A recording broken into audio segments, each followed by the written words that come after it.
Epidemiology.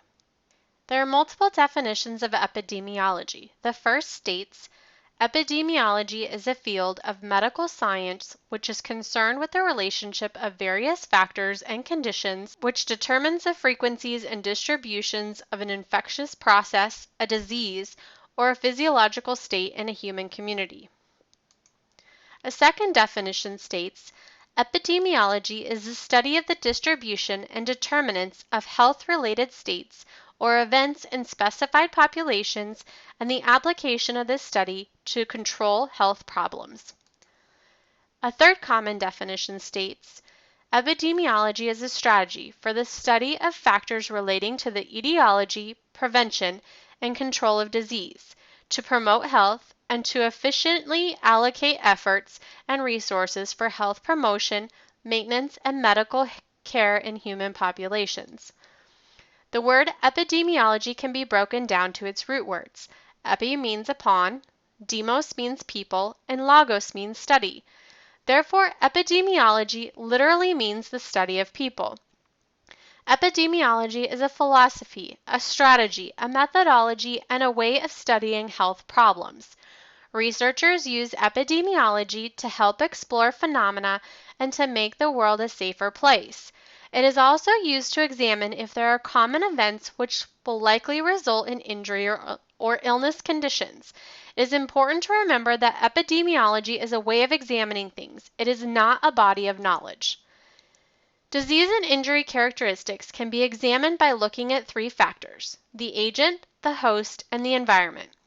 The agent is what is causing the injury or disease. For example, mosquitoes are known to carry different viruses.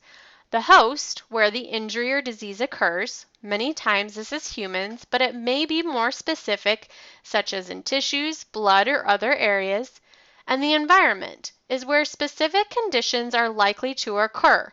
For example, a disease may be more likely to occur if a person already has another disease, or if there are certain conditions that make the injury or disease more likely to happen. Health is considered a careful balancing act between the agent and the host. The environment may also make it more or less likely for an injury or condition to occur. The second trinity that is examined when disease or injury happens are the time, place, and person. The time is based on the time frame of the disease or the injury process.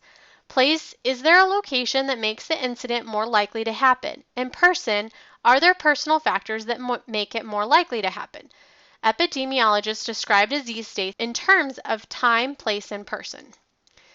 Definitions can be helpful to understanding epidemiology.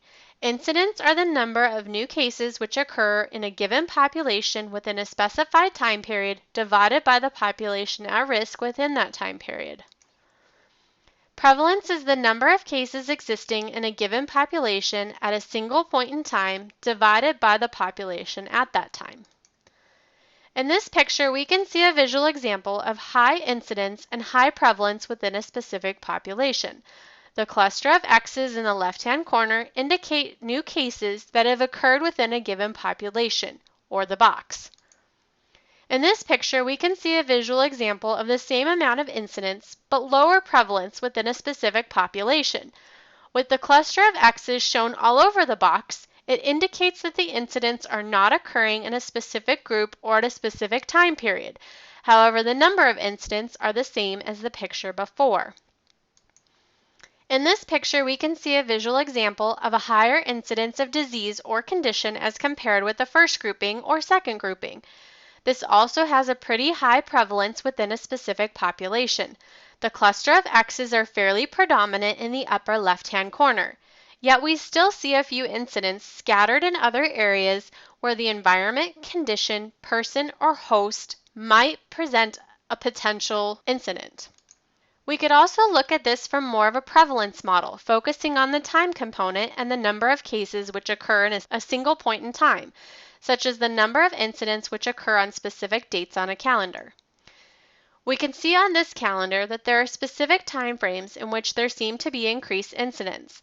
The incidents don't occur on every day of the month. There could be certain environment or host conditions which are making the prevalence of incidents increase during specific times. Or we could also have a time period with low prevalence. We can see from this calendar that there is still a pretty high incident rate. However, the prevalence does not specify a specific point in time, rather seems to be spread fairly evenly throughout the month. Epidemiology is the method or strategy of studying disease in health and human populations. Epidemiology is therefore the core science of public health.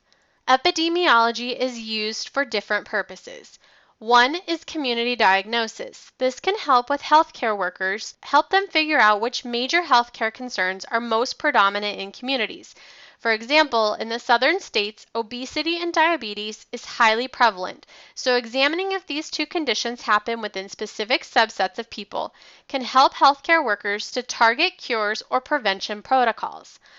The other thing that epidemiology can help with is establishing a history of a disease within a population. There's a lot of concern currently about Zika in the media right now. Part of the concern is that the medical professionals do not have a specific disease history to share with the public. This, unfortunately, is still being studied. When the community does not have answers, it can be unsettling and can cause added concern and even panic, as it's difficult to know how to prevent the disease or even what the disease does to you once it happens. We had this same phenomena with Ebola not too long ago. Epidemiology also allows us to understand the natural history of disease in individuals. For example, the natural history of HIV infections in individuals and how HIV eventually results in the death of the individual. It can also help describe the clinical picture of the disease and determine who gets diseases, who dies from the disease, and what the outcome of the disease is. Epidemiology can also be used to estimate risks. For example, what factors increase the risk of heart disease, automobile accidents, or violence? Identify syndromes and precursors, like determining the relationship between high blood pressure and stroke, or kidney disease and heart disease. Evaluating prevention or intervention protocols, like vaccinations and clinical trials, and also to investigate epidemics or diseases of unknown etiology or causes.